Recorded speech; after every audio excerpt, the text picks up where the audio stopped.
dementia researcher with a blog and a rating. AI and BlueSky, embracing the everyday tech of academia. Artificial intelligence, chatbots, and social media. Integrating each new wave of technology into our everyday lives often seems both overwhelming and somewhat unavoidable. So, even if ChatGPT itself will admit to the wide range of practical and ethical concerns at play in this increasingly complex world of tech, I thought it'd be useful to take away some of the mystery and focus instead on pragmatic ways we can implement these new tools into our deep-rooted routines. First up, ChatGPT itself. Large language models, LLMs, are an increasingly accessible tool which are able to scour the internet for information, often at much faster rates than traditional search engines. Are they always correct? No. If you were trained from birth on the best and worst of the World Wide Web, I dare say that you'd have some quirks as well. But like the internet before them, LLMs are a useful tool in collating information quickly and finding jumping-off points for future research.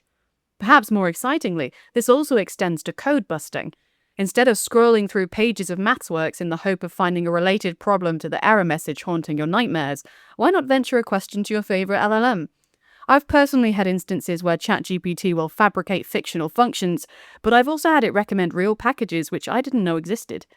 I often describe LLMs as the internet on steroids, and thus I treat them with the same level of enthusiasm and caution. Everything might be taken with a grain of salt, but at least I have a recipe suggestion to get me started. With that said, if you're still a little wary of the decidedly black boxes of ChatGPT and co., why not switch over to a slightly more academic approach?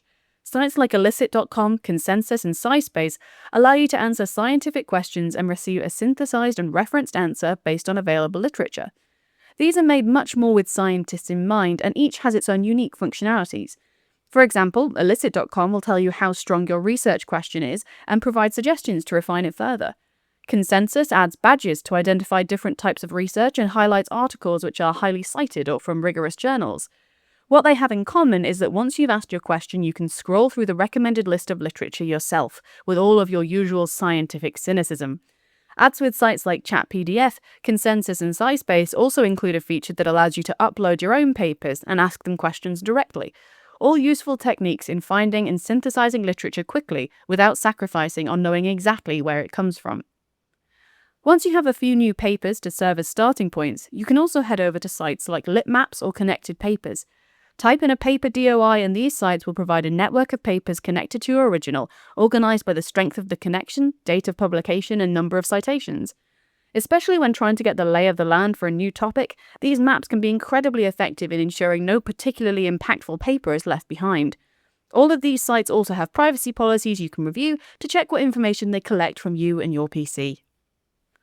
A final note on the topic of reading that always bears repeating: if you aren't using a reference manager, please reconsider your life choices. Zotero is free to download and comes with extensions to Word and your favorite search engine, meaning you can add papers to your digital library with the click of a button and reference them in a wide range of styles without typing out every word of the bibliography by hand. As someone who manually referenced until her PhD days, learn from my mistakes. If you take nothing else away from this blog, please download Zotero. So, you've researched your article and stored all of those wonderful papers into a reference manager, ready for the writing process to begin. There are a number of AI tools which can also be helpful for the writing and editing stage, such as PaperPal and Jenny AI. But for me, this is the boundary of implementing AI in my academic life. I'd always rather sit and write with the power of my own little head and the literature I've accrued.